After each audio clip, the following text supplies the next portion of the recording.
Bonjour à tous, les Alpes d'un côté, le Jura de l'autre. Le lac Léman est un lac de montagne et son origine est glaciaire, elle remonte à plus de 16 000 ans, la dernière glaciation. Alors les dimensions du lac Léman sont gigantesques, 70 km de long, 14 km de large et surtout plus de 300 mètres de profondeur. Et ce lac est surtout un lac franco-suisse. Alors nos deux invités du jour seront l'un français et l'autre suisse. Nous sommes sur une plage de sable fin, c'est une exception, alors nous recevrons le maire de la commune pour nous expliquer cette particularité. Et puis notre deuxième invité, Audrey Klein, qui est la secrétaire générale de la CIPEL, la Commission internationale pour la protection des eaux du Léman. Nous parlerons évidemment qualité des eaux. Point de vue et le lac Léman, c'est une émission au bord de l'eau.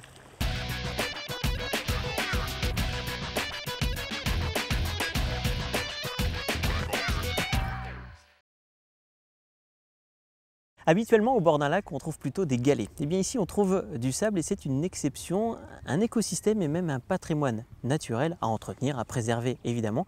Alors nous sommes avec le maire de la commune d'Essenvé, Pierre Fillon, bonjour. Bonjour. Alors effectivement, vous bénéficiez, vous, commune d'Essenvé, d'une plage qui est unique en son genre tout autour du lac Léman. Oui, je vous remercie. J'ajouterais, c'est la seule plage de sable fin naturel sur un lac d'Europe occidentale. Donc, le périmètre est un peu plus large que le seul lac Léman. J'ajoute sur un lac, en eau douce bien sûr, le pendant en Europe, qui est en Europe centrale, c'est le lac Balaton près de Budapest. Ça veut dire véritablement que cette plage de sable fin est une petite pépite. C'est une pépite, oui, c'est une pépite. Et pas une pépite d'or, mais nous avions, il y a encore quelques temps, l'unique batterie d'or de France qui était à Exenvé. Alors, lors de la plage. D'où vient ce sable? D'où vient ce sable? C'est naturel ou c'est artificiel? Le sable est totalement naturel. Il provient, en fait, c'est un résidu de l'époque du glaciaire, du glacier du Rhône. Et ce sable est le résultat de l'érosion des roches du tertiaire par le glacier du Rhône. Et tout alentour, il y a eu des dépôts glaciaires et ce sable en fait partie, ainsi que le paysage alentour. Et c'est la petite rivière du Vion qui se trouve à l'arrière, qui, au fil des siècles, a descendu ce sable que les courants rabattants ramènent sur la plage. Et ce phénomène est toujours d'actualité? Toujours d'actualité. Nous procédons chaque printemps à une opération de régulation de la profondeur du lac, de façon à garantir une profondeur constante et contrôlée pour la sécurité des enfants. Et ce sable est redéposé sur le lac, sur la berge. Et pourquoi ça ne marche qu'ici, dans toute la baie? Je ne sais pas. C'est simplement les courants? Ce sont les courants, oui. Ce sont les courants qui permettent ce phénomène très particulier. Tout à fait. Donc on n'est pas du tout sur une plage qui est menacée? Non, au contraire, elle a tendance à s'étendre, à s'agrandir chaque année. Alors y a-t-il du coup, en vertu de cette plage de sable, une espèce de faune et de flore particulière, un écosystème un peu à part dans le lac Léman? Oui, nous sommes surtout le site, vous avez remarqué que le lac est à très faible profondeur ici, ce qui garantit en plus une qualité, une sécurité pour les enfants, parce que les enfants peuvent se baigner, peuvent aller à la baignade avec très peu d'eau. On fait environ 150 mètres pour avoir de l'eau à la ceinture. Et cette caractéristique fait que nous avons des passages d'oiseaux, de migrateurs extrêmement importants au printemps et à l'automne sur leur passage lors des migrations, parce ils trouvent ici du nourrissement. Oui, c'est un point de passage, presque incontournable, quoi. Absolument, très très important sur la plage d'Exenvé et le domaine du Guidou-Acier qui est tout à côté. On vous sent un maire serein, il n'y a pas de problématique d'environnement autour de cette plage, c'est presque rare, non? Il y a des problématiques d'environnement, il n'y a pas de protection particulière. Je veux dire que l'année dernière, la plage d'Exenvé a obtenu le label Pavillon Bleu, après 10 ans de travail sur la qualité des eaux de baignade, notamment tout le travail sur les eaux qui baignent ce lac, qui proviennent de cette rivière du Vion et qui traversent des territoires agricoles en amont, sur lesquels il y avait des problèmes de pollution d'origine animale. Et il a fallu 10 ans avec la collaboration des services de Thonon Agglomération pour éliminer petit à petit, année après année, toutes ces sources de pollution et qui nous a permis d'avoir ce label Pavillon Bleu. Et alors, on l'a bien compris, hein, c'est une plage qui a un fort attrait touristique, largement utilisé. On a vu, il y a par exemple du volet aujourd'hui sur la plage. Bref, vous pouvez accueillir combien de vacanciers, de touristes? Donc je vais vous donner une estimation de la fréquentation. Le chiffre peut paraître important, effrayant peut-être pour certains qui cherchent le coin tranquille, mais on estime à 150 000 personnes la fréquentation totale de l'été. Ça fait effectivement du monde. Vous cherchez à ce qu'il y ait une fréquentation plus importante ou pas forcément? Non, nous sommes satisfaits. Est-ce que on a le problème des pics évidemment, il y a 3 jours très fréquentés, mercredi, samedi, dimanche. Les autres jours, c'est une plage extrêmement calme. On peut trouver des coins très tranquilles que d'ailleurs beaucoup de personnes apprécient parce que même je crois que certaines dames viennent se faire bronzer. La plage est immense, il y a des endroits tranquilles. Alors, on parle d'activité touristique et effectivement elle est forcément superbe et splendide cette plage, mais on a parlé tout à l'heure d'oiseaux migrateurs. Tout ça arrive à cohabiter parce que c'est quoi? C'est pas les mêmes saisons? C'est pas les mêmes saisons. Il n'y a pas de problématique d'écosystème? Non, il n'y a pas la même saisonnalité. Nous sommes en zone Natura 2000, bien entendu, convention Ramsar, donc les programmes sont faits, sont surveillés, sont contrôlés.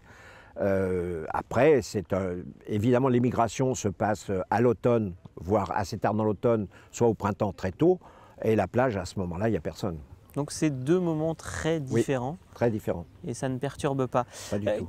Qu'est-ce que l'on peut craindre le plus pour la plage? Imaginons que le niveau du lac Léman monte. Par contre, là, ça serait des inondations, ça c'est possible?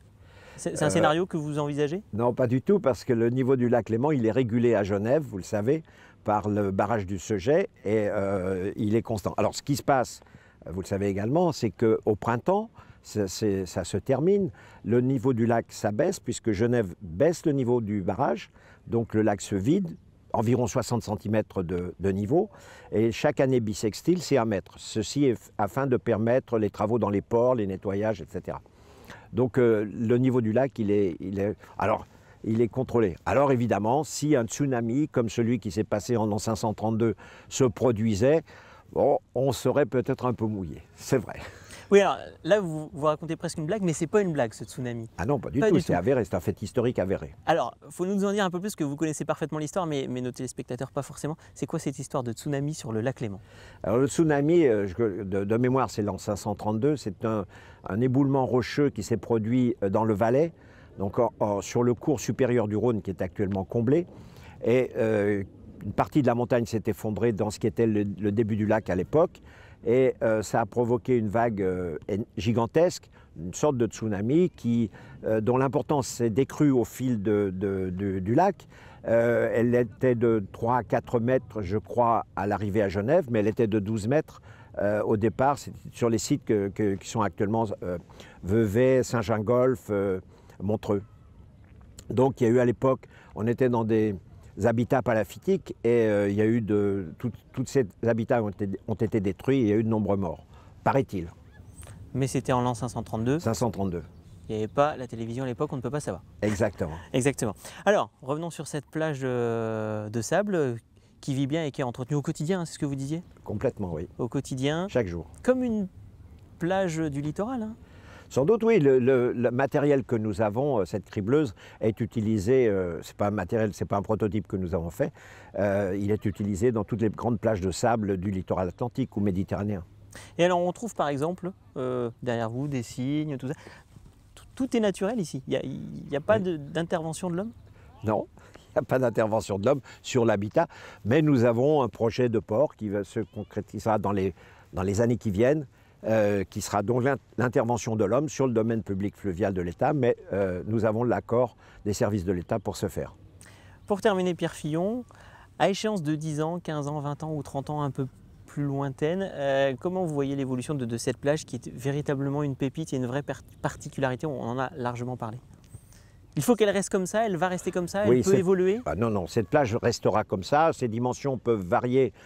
Si les apports de matériaux d'alluvion lacustres se perpétuent, il n'y a aucune raison que ça s'arrête. Elle aura tendance à s'agrandir, à continuer à s'agrandir sur le lac. C'est un endroit extraordinaire, c'est un endroit de plaisir, c'est un endroit de liberté. Les jeunes viennent, beaucoup de manifestations ont lieu sur cette plage.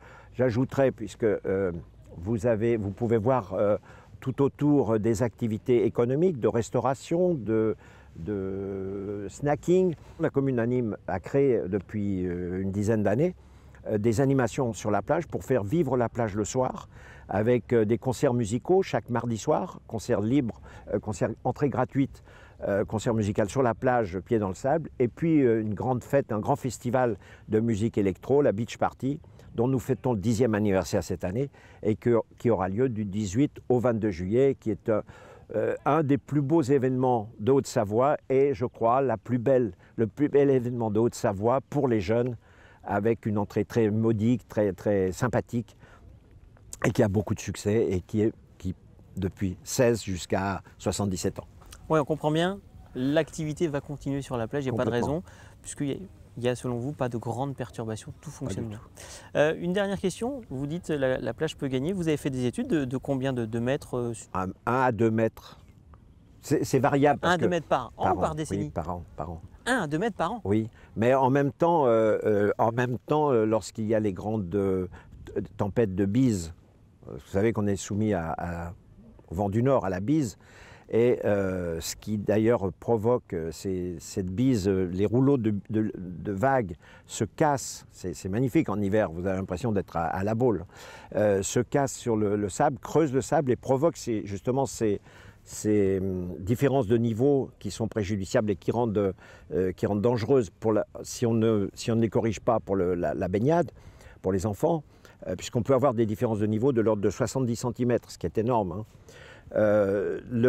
Ces phénomènes de rouleau reprennent le sable, il y a du sable qui repart, donc je suis incapable de vous dire au final, en gros on met 2 mètres, peut-être 1,50 m qui repart, c'est à peu près la valeur. C'est à peu près la valeur, oui. En tout cas, mais c'est assez curieux de voir cette évolution de la plage, oui. Qu'elle grandit. Oui. Merci à vous. Je vous en prie. Pierre Fillon. Merci d'avoir fait connaître notre belle plage d'Aix-en-Veille. Je ne peux pas m'empêcher de regarder ces jeunes qui jouent au volley. C'est un tournoi de volley des lycéens aujourd'hui. Et je pense qu'il y a plus malheureux qu'eux. Merci à vous, Pierre Fillon. On rappelle que vous êtes le maire de la commune, le maire de Aix-en-Veille. Après la plage, l'eau du lac Léman. Alors très souvent en montagne, on valorise la qualité des eaux. Qu'en est-il réellement du lac Léman? C'est la question que nous allons poser aujourd'hui à notre invitée Audrey Kleim. Bonjour. Bonjour. Alors vous êtes la secrétaire générale de la CIPEL. C'est assez compliqué, cette commission internationale pour la protection des eaux du Léman. Je vous laisse finalement présenter ce qu'est la CIPEL. Alors effectivement, c'est une commission internationale franco-suisse qui date de 1962 et qui a été créée en fait pour surveiller l'état de santé du lac et remédier à la pollution qui a débuté en fait dans les années 60. Parce qu'il y avait effectivement un problème de pollution dans les années 60. Oui, effectivement, c'est là que ça a commencé. Dans les années 50, le lac a commencé à se détériorer en fait, et ce sont les pêcheurs qui ont donné l'alerte pour justement prendre des mesures pour sauver le lac. On parle de commission franco-suisse. Est-ce qu'on peut comparer peut-être à quelque chose qu'on connaît mieux en France? C'est quoi? C'est une espèce de syndicat intercommunal? C'est quoi? Oui, si on veut, ça peut être ça, effectivement, à une échelle internationale. Et on travaille donc avec les administrations suisses et françaises du pourtour du lac. Donc nos partenaires, ce sont la Confédération et les 3 cantons suisses riverains de Vaud, Valais et Genève. Et côté français, ce sont les départements de l'Ain et de la Haute-Savoie, ainsi que l'État français. Le territoire donc est vaste, le lac Léman, mais effectivement, vous avez un grand nombre d'interlocuteurs. Oui, et puis c'est vrai que sur le territoire, il y a plus de 500 communes, donc ça fait beaucoup de monde. Finalement, qu'est-ce que vous faites? Vous pouvez avoir des actions ou c'est simplement une sensibilisation des différentes collectivités autour du lac?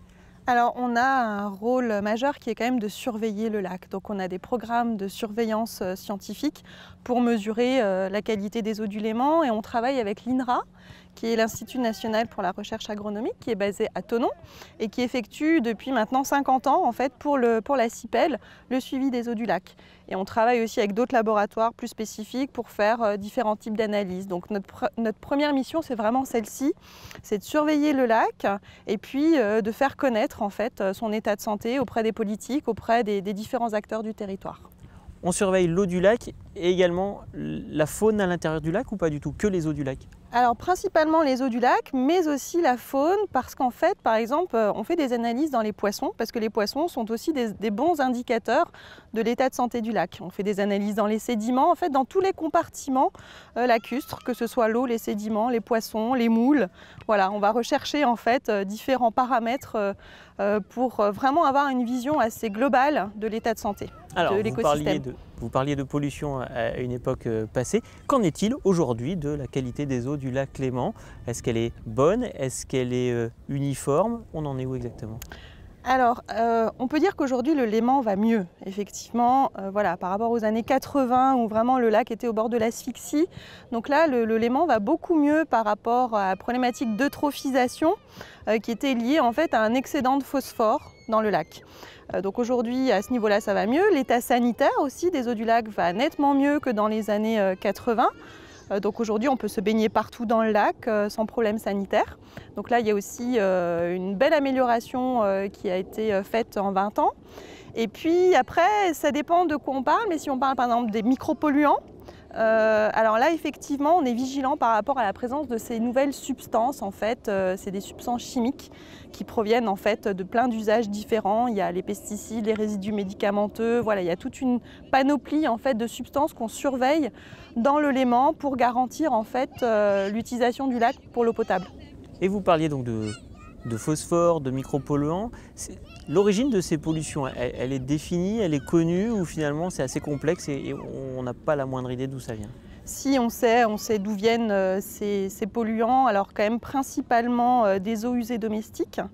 Alors il faut savoir que justement dans les années 50, il n'y avait pas de station d'épuration, donc toutes les eaux usées domestiques provenant des ménages, donc l'eau des toilettes, l'eau de la douche, l'eau des machines à laver, n'étaient pas traitées. Donc tout ça, ça finissait directement dans les cours d'eau et puis dans le lac. Donc en l'espace de 20 ans, il y a des stations d'épuration qui ont été créées sur tout le territoire de la Cipelle et qui traitent aujourd'hui les rejets de plus d'1 million d'habitants. Donc c'est en fait grâce à ça qu'on a pu améliorer l'état de santé du lac. Donc il y a une première origine, donc c'est les eaux usées domestiques. Il y a aussi tout ce qui va être utilisé en agriculture, donc tous les produits chimiques, les pesticides qui vont finir aussi leur course dans le lac. Ça peut être aussi des rejets industriels. Voilà, donc les sources de pollution, on les connaît. On sait les identifier et effectivement, c'est là qu'il faut agir en fait. Est-ce que, entre la France et la Suisse, il y a un pays qui est peut-être un peu plus vertueux, on a moins de problèmes d'un côté que de l'autre? Est-ce que ça existe ça ou pas? Est-ce qu'on peut le dire? Les problèmes sont différents, on va dire. C'est compliqué, c'est presque une question politique ça, non? Pas forcément, parce qu'en fait, disons que on va avoir des industries qui se situent dans la vallée du Rhône, en amont du lac, on n'en a pas côté français, donc voilà, après c'est un peu aussi en fonction de où se répartissent les activités. Mais nous, justement, à la Cipelle, on essaye d'avoir plutôt une vision bassin versant hydrographique et d'effacer les frontières. C'est un peu ça la logique, c'est d'essayer de travailler à l'échelle d'un bassin versant, parce que même si une pollution vient par exemple en amont du lac, elle va se retrouver à Genève en quelque sorte. Donc on essaye justement de donner cette vision d'ensemble pour travailler tous ensemble. Mais je ne pense pas qu'il y ait un pays plus vertueux que l'autre. Après, il y a des exigences qui peuvent être différentes de part et d'autre de la frontière. Ou par exemple en Suisse, ils sont en train de mettre en place des traitements spécifiques pour retenir les micropolluants dans les stations d'épuration. La France n'a pas choisi cette option-là, mais il y a d'autres choses qui ont été mises en place côté français, par exemple avec l'interdiction d'utiliser des produits chimiques dans les espaces verts. Et ça, par exemple, ça n'existe pas encore en Suisse. Donc en fait, finalement, de part et d'autre, il y a des bons exemples à faire connaître et le rôle de notre commission, c'est ça, c'est de promouvoir en fait les bonnes pratiques et les bons exemples d'un pays à l'autre. Alors, je vais récupérer des lunettes de soleil parce que aujourd'hui, sur cette plage au bord du lac Léman, il fait vraiment trop beau, trop chaud. C'est intenable en tout cas, donc on va mettre des lunettes de soleil pour continuer l'interview. Audrey Kleim, vous disposez de quels moyens pour finalement faire vos analyses? Vous avez carrément à la Cipelle un laboratoire avec des biologistes, des microbiologistes? Non, pas directement à la CIPEL, donc c'est pour ça qu'on travaille en fait avec différents laboratoires. Et puis c'est en fait, ce sont ces laboratoires qui vont faire les prélèvements sur le lac, notamment l'INRA, donc qui est basé à Thonon, qui tous les 15 jours environ. Alors ça dépend si on est en période d'hiver ou en été. En été, ils y vont tous les 15 jours. Ils vont en fait faire des prélèvements au centre du lac. Alors au centre du lac, ça ne parle peut-être pas effectivement géographiquement pour tout le monde. C'est un point qui est situé en fait entre Évian et Lausanne. Et ce point-là en fait est situé au point le plus profond du lac, parce que le lac va jusqu'à 309 mètres de profondeur. Et c'est à cet endroit en fait qu'on fait des prélèvements de la surface jusqu'au fond, pour avoir vraiment une idée de la présence de différentes substances sur toute la colonne d'eau. Voilà, donc on étudie vraiment le lac dans son ensemble, mais en un seul point, parce que le Léman, puisque c'est un lac, il est quand même assez homogène, donc on n'a pas besoin de faire des prélèvements à plein d'endroits, on a vraiment un point de référence qui est celui-ci, situé entre Évian et Lausanne. Et la variation? Il y a des grandes variations entre les semaines, les saisons, les années. On en est où? Comment ça évolue cette histoire de pollution? Alors non, on va dire que la masse d'eau du Léman est vraiment stable. Il y a quand même une grosse inertie dans ce lac. Il faut savoir qu'il faudrait 11 ans pour le remplir. Donc si on vidait le lac, il faudrait 11 ans pour le remplir. Donc ça donne quand même une idée de l'inertie du système. Alimenté principalement par le Rhône par le ou pas Rhône, que? Principalement, entre 75 et 80% des apports proviennent du Rhône. Donc c'est quand même l'affluent principal, effectivement. Après, il peut y avoir des variations entre la surface et le fond. Effectivement, parce que le lac se stratifie en été, il y a des couches plus chaudes en surface et des couches plus froides en hiver. Donc il y a des différences effectivement entre la surface et le fond. Pour être très concret, si on boit de l'eau du lac Léman, est-ce qu'on est malade ou pas? Non, je pense que là, en buvant la tasse, en buvant de l'eau du lac, on ne peut pas être malade. C'est vrai qu'il y a quand même une qualité qui est très saine. Mais ce n'est pas l'eau du robinet. Mais ce n'est pas l'eau du robinet. Il faudrait un petit traitement quand même pour que ce soit l'eau du robinet. Effectivement, et l'eau du robinet est traitée. C'est-à-dire qu'il y a 10 stations de pompage autour du lac et les stations de pompage traitent l'eau pour éliminer quand même un certain nombre de substances qui n'ont rien à faire dans l'eau potable. Donc même si on a une eau de bonne qualité qui permet de l'utiliser pour l'eau potable, il y a quand même encore des traitements qui sont faits ensuite pour éliminer certains germes pathogènes ou certaines substances qui n'ont rien à faire dans l'eau potable.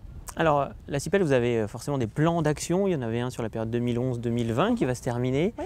On peut peut-être faire un premier bilan, puis j'imagine que vous êtes déjà en train d'imaginer la suite. Quelles sont ces actions?